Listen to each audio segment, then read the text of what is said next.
स्वागत है आप सभी का मेरे YouTube चैनल लर्निंग पॉइंट में। इससे पिछले वाले वीडियो में हमने संयुक्त राष्ट्र संघ के परिचय और इतिहास के बारे में पढ़ा था। आज हम संयुक्त राष्ट्र संघ के 6 प्रधान अंगों के बारे में एक एक करके पढ़ेंगे। तो चलिए शुरू करते हैं। संयुक्त राष्ट्र संघ का पहला अंग है महासभा, जिसे इंग्लिश में जनरल असेंबली के नाम से जाना जाता है। यह मुख्यतः किसी मुद्दे पर विचार विमर्श करने और नीति निर्धारण जैसे कार्यों के लिए उत्तरदायी है। इसके अलावा यह संयुक्त राष्ट्र संघ का इकलौता ऐसा अंग है जिसमें संयुक्त राष्ट्र संघ के 193 सदस्यों को सदस्यता प्राप्त है और समान मताधिकार भी प्राप्त है। इस अंग को विश्व का लघु संसद भी कहते हैं। विश्व का लघु संसद कहने के पीछे कारण है कि लगभग विश्व के सभी देशों के प्रतिनिधि इस अंग में शामिल हैं। इसका अधिवेशन वर्ष में एक बार सितंबर के महीने में आम बहस के लिए बुलाया जाता है। इसके अलावा इस अंग में शांति एवं सुरक्षा, नए सदस्यों को प्रवेश और बजटीय मामलों जैसे प्रश्नों पर निर्णय 2/3 बहुमत द्वारा लिया जाता है, जबकि अन्य प्रश्नों पर निर्णय साधारण बहुमत द्वारा ही ले लिया जाता है। इसके अध्यक्ष की बात करें तो इस अंग के अध्यक्ष का कार्यकाल 1 वर्ष के लिए होता है, जिस अध्यक्ष को इसी आम सभा के सदस्य चुनते हैं। इसके अलावा इस अंग के वर्तमान अध्यक्ष हैं अब्दुल्ला शाह, जबकि भारत की एकमात्र आज तक की महासभा अध्यक्ष विजय लक्ष्मी पंडित थी। इसके अलावा यूएनओ के इस अंग की पहली बैठक 10 जनवरी 1946 को 51 देशों का प्रतिनिधित्व करने वाली पहली महासभा की बैठक लंदन में वेस्टमिंस्टर के सेंट्रल हॉल में हुआ था। यूएनओ का दूसरा अंग है सुरक्षा परिषद, जिसे इंग्लिश में यूएनएससी यानी यूनाइटेड नेशंस सिक्योरिटी काउंसिल के नाम से जाना जाता है। यूएनओ का यह दूसरा अंग सबसे ताकतवर अंग है, जिसकी स्थापना 1945 में की गई थी और इसके पहले सत्र का आयोजन 17 जनवरी 1945 को वेस्टमिंस्टर लंदन में आयोजित किया गया था। यूएनओ के इस अंग के 15 सदस्य देश हैं। इन 15 में से 5 स्थायी सदस्य देश हैं, जबकि 10 अस्थायी सदस्य हैं। 5 स्थायी सदस्य देशों के नाम हैं अमेरिका, ब्रिटेन, फ्रांस, रूस और चीन। इन 5 स्थायी देशों को वीटो का पावर प्राप्त है, जबकि 10 अस्थायी देशों को ऐसा नहीं है। ये 5 अस्थायी देश हमेशा के लिए इस अंग के मेंबर हैं, जबकि ये 10 अस्थायी देश हर 2 साल में बदलते रहते हैं, क्योंकि इनका कार्य 2 साल का ही होता है। और यह 10 अस्थायी देशों को अलग अलग महाद्वीपों से चुना जाता है। 5 सदस्यों को एशिया एवं अफ्रीका से चुना जाता है, तो वहीं 2 सदस्यों को दक्षिण अमेरिका से चुना जाता है। वहीं 1 सदस्य को पूर्व यूरोप से चुना जाता है, तो वहीं 2 सदस्य को पश्चिम यूरोप से या अन्य क्षेत्र से चुना जाता है। इस अंग का 2021 और 22 में यानी वर्तमान में भारत अस्थायी सदस्य है। इसके अलावा 2011 और 12 में भी भारत इस अंग का अस्थायी सदस्य रहा था। इसके कार्य की बात करें तो इसका प्राथमिक कार्य अंतर्राष्ट्रीय स्तर पर शांति एवं सुरक्षा को बनाए रखना है। संयुक्त राष्ट्र संघ का तीसरा अंग है आर्थिक एवं सामाजिक परिषद, जिसे इंग्लिश में इकोसॉक यानी इकोनॉमिक एंड सोशल काउंसिल के नाम से जाना जाता है। इसका कार्य नीति समीक्षा करना और नीतिगत संवाद एवं आर्थिक, सामाजिक एवं पर्यावरण मुद्दों पर कार्य करना है। इसके अलावा यह सतत विकास पर बहस एवं अभिनव सोच के लिए यूएन का केंद्रीय मंच है। कहने का मतलब है कि सतत विकास यानी कि सस्टेनेबल डेवलपमेंट के लिए यह कार्य करता है और सस्टेनेबल डेवलपमेंट को करने के लिए नई नई सोचों को बढ़ावा देता है।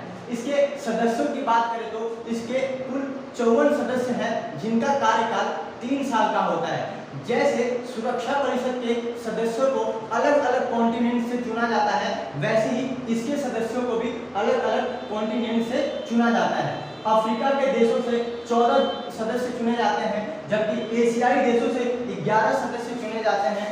वहीं पूर्वी यूरोप से 6 सदस्य चुने जाते हैं और लैटिन अमेरिका एवं कैरिबियाई देशों से 10 सदस्य चुने जाते हैं। इसके अलावा पश्चिम यूरोप एवं अन्य जगहों से 13 सदस्य चुने जाते हैं। यूएनओ का चौथा अंग है न्यास परिषद, जिसे इंग्लिश में ट्रस्टीशिप काउंसिल के नाम से जाना जाता है।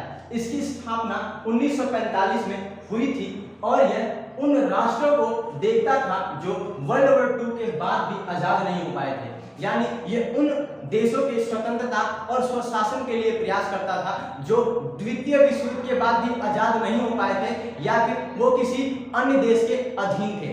इस अंग के अधिकार क्षेत्र में ऐसे 11 न्यास क्षेत्र आते थे जिन्हें ये बाद में सफल रहा स्वतंत्रता और स्वशासन दिलाने में। इन देशों ने या तो कोई अलग देश बना लिया या फिर ये देश किसी अन्य देश में शामिल हो गए। इसका 1 नवंबर 1994 को संचालन बंद कर दिया गया, लेकिन इसका मतलब ये नहीं है कि इसका अस्तित्व नहीं है, अस्तित्व खत्म हो गया है। ये अभी भी अस्तित्व में है। इसका संचालन इसलिए बंद कर दिया गया क्योंकि इसका काम अब नहीं रहा, लेकिन आवश्यकता पड़ने पर इसका संचालन फिर से शुरू किया जा सकता है। यूएनओ का 5वां अंग है सचिवालय। यह यूएनओ का प्रशासनिक अंग भी है जिसमें हजारों की संख्या में संयुक्त राष्ट्र कर्मचारी और एक महासचिव शामिल है। सबसे बड़ा अधिकारी इस अंग में महासचिव होता है जो कि 5 वर्ष के लिए चुना जाता है। इस महासचिव का चुनाव यूएनएससी यानी कि यूनाइटेड नेशंस सिक्योरिटी काउंसिल के सिफारिश पर महासभा द्वारा किया जाता है। इसके अलावा इसके वर्तमान महासचिव की बात करें तो इसके वर्तमान महासचिव हैं एंटोनियो गुटेरस, जो कि 2017 से अभी तक बने हुए हैं। इसके अलावा इसके कार्य की बात किया जाए तो इसके कर्मचारी की नियुक्ति अंतर्राष्ट्रीय एवं स्थानीय स्तर पर जरूरत पड़ने पर की जाती है, यानी कि इसके कर्मचारी अंतर्राष्ट्रीय और स्थानीय स्तर पर कार्यरत रहते हैं। इसके अलावा ये संपूर्ण विश्व शांति अभियानों में कार्य करते हैं, यानी कि इसके जो कर्मचारी हैं वो पूरे विश्व में जो शांति अभियान चलते हैं उनमें भी कार्यरत होते हैं। संयुक्त राष्ट्र संघ का छठा और अंतिम अंग है अंतर्राष्ट्रीय न्यायालय, जिसे इंग्लिश में ICJ यानी इंटरनेशनल कोर्ट ऑफ जस्टिस के नाम से जाना जाता है और जिसकी स्थापना जून 1945 में यूएनओ के चार्टर के माध्यम से किया गया था, जबकि इसने अप्रैल 1946 से कार्य करना शुरू किया था।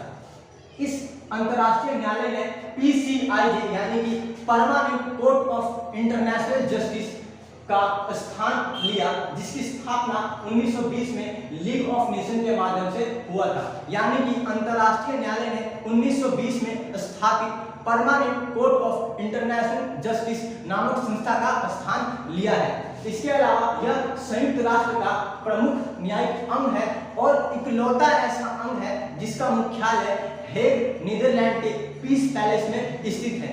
इसके अलावा यूएनओ के सारे अंगों का मुख्यालय न्यूयॉर्क में स्थित है।